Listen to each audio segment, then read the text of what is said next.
जी, अस्सलाम वालेकुम। Chapter number 4 से पहले कुछ इमेजेस। सबसे पहले मैं आपको एंकल जॉइंट के बारे में कुछ बताना चाहता हूँ। देखिए ये है जॉइंट एंकल जॉइंट मतलब ये टिबिया आ रही है और ये टेलस बोन है हमारी। तो यहाँ बनता है एंकल जॉइंट ये वाला जॉइंट। और एंकल जॉइंट पे क्या होती है? डोर्सिफ्लेक्शन या प्लांटर फ्लेक्शन। ठीक है? मतलब हम लोग पाँव को या तो ऊपर करते हैं या नीचे करते हैं, तो वो इस जॉइंट पे होती है। ये टेलस बोन से नीचे जॉइंट होता है सब टेलस जॉइंट। मतलब आप कह लो कि एंकल जॉइंट से नीचे जॉइंट होता है सब टेलर जॉइंट, जिसको से लिखा हुआ है बॉडी स्टीयरिंग व्हील। एक्चुअली ना ये यहाँ पे क्या होता है, टेनिस जॉइंट पे क्या होता है कि इन्वर्जन या इवर्जन होती है। इन्वर्जन इवर्जन, ठीक है, सब टेलर जॉइंट पे होती है। और एक और जॉइंट अपन देखना है, ये देखिए ये टेलस बोन आ गई, हम ऊपर से देख रहे हैं ये टेलस बोन आ गई, इसके आगे होती है नेविकुलर बोन। टेलस के आगे कौन सी बोन होती है? नेविकुलर। तो टेलो नेविकुलर जॉइंट। तो इस जॉइंट पे क्या होता है कि इस पे होती है एबडक्शन और एडक्शन। ये मतलब आप कह लो कि पाँव को इस तरफ घुमाओ या उस तरफ को घुमाओ, तो इसको कहते हैं एडक्शन, कहते हैं मिड लाइन की तरफ लेके आना। और एबडक्शन कहते हैं मतलब आप जमीन के नीचे रख, जमीन के ऊपर चिपका के ना पैर को, अगर आप अपने मिड लाइन की तरफ लेके आओगे तो उसे कहेंगे एडक्शन, और अगर उस तरफ लेके जाओगे तो कहेंगे एबडक्शन। और अगर आप मोड़ोगे, मतलब जैसे आप अपने सोल को देखने की कोशिश करो, तो सोल को देखने की कोशिश करोगे उसे कहेंगे इनवर्जन, और अगर उसे ऑपोजिट करो तो उसे कहेंगे इवर्जन। तो मैंने आपको क्या बताया कि जो एंकल जॉइंट है वहां पे प्लांटर और डोर्सिफ्लेक्शन होती है। जो सब टेलर जॉइंट है इस पे अपने पास इन्वर्जन और इवर्जन होती है। जबकि जो अपने पास टेलो नेविकुलर जॉइंट है इस पे एडक्शन या एबडक्शन होती है। ये बात आपने याद रखनी है, क्योंकि जब मैं आपको क्लब फुट पढ़ाऊंगा ना चैप्टर 4 के अंदर, तो उसमें हम देखेंगे कि कैसे ये जॉइंट्स इफेक्ट होते हैं एक बच्चे के।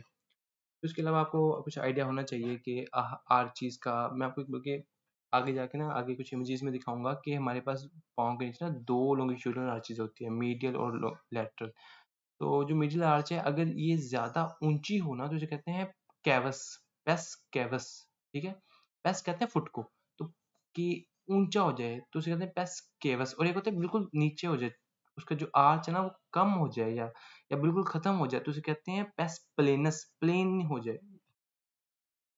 ये मैं आपको पढ़ाऊंगा जब तब समझ आ जाएगा। वैसे ये बोन्स के लिए मैंने एक इमेज ऐड की थी ताकि आपको पता चले कि ये टेलस होती है, ये नीचे जो कैल्केनियम है, सही है, और ये नेविकुलर है। तो बस इनका आइडिया आपको होना चाहिए थोड़ा। ये वही चीज, ये देखें ये मीडियल साइड है ना, मीडियल, ये मीडियल मेल्योलस है और ये मीडियल साइड है फुट की। तो जो मीडियल जो आर्च है नॉर्मली एक नॉर्मल इतनी होती है, अगर उससे ज्यादा ऊंची हो जाए तो उसे कहेंगे पेस कैवस, और बिल्कुल ही खत्म हो जाए आर्च तो उसे कहते हैं पेस प्लेनस। एक्रोंड्रोप्लेजिया में आगे चल के एक बीमारी बताऊंगा आपको, ये कंजेनिटल अनोमली है। और जो बोने नहीं होते, मतलब जो जिनका कद छोटा रह जाता है उनमें, मतलब उसका एक बहुत कॉमन काज है। ठीक है? ड्वार्फिज्म का एक कॉमन काज है।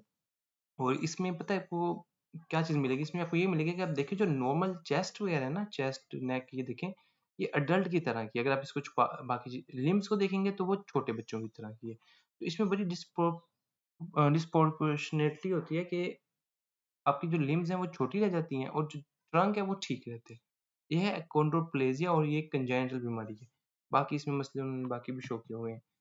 और ये वही चीज़ है कि इसमें देखिए आपका जो वैसे मैक्रोकेफाली भी हो सकती है, लेकिन ट्रंक साइज नॉर्मल होता है और जो लिम्स हैं वो छोटे होते हैं। ये मैं आपको आर्चेस दिखा रहा हूँ, ये मीडियल लॉन्गिट्यूडिनल आर्च है और ये लैटरल साइड जो लैटरल लॉन्गिट्यूडिनल आर्च है। और ये भी देखिए अगर अपने फुट पे देखना चाहें तो ये मिडल साइड पे डिप्रेशन से एक आर्च बनती है और ये लैटरल साइड पे एक आर्च बनती है और ये ट्रांसवर्स आर्च भी होती है, लेकिन फिलहाल ये हमारा कंसर्न नहीं है।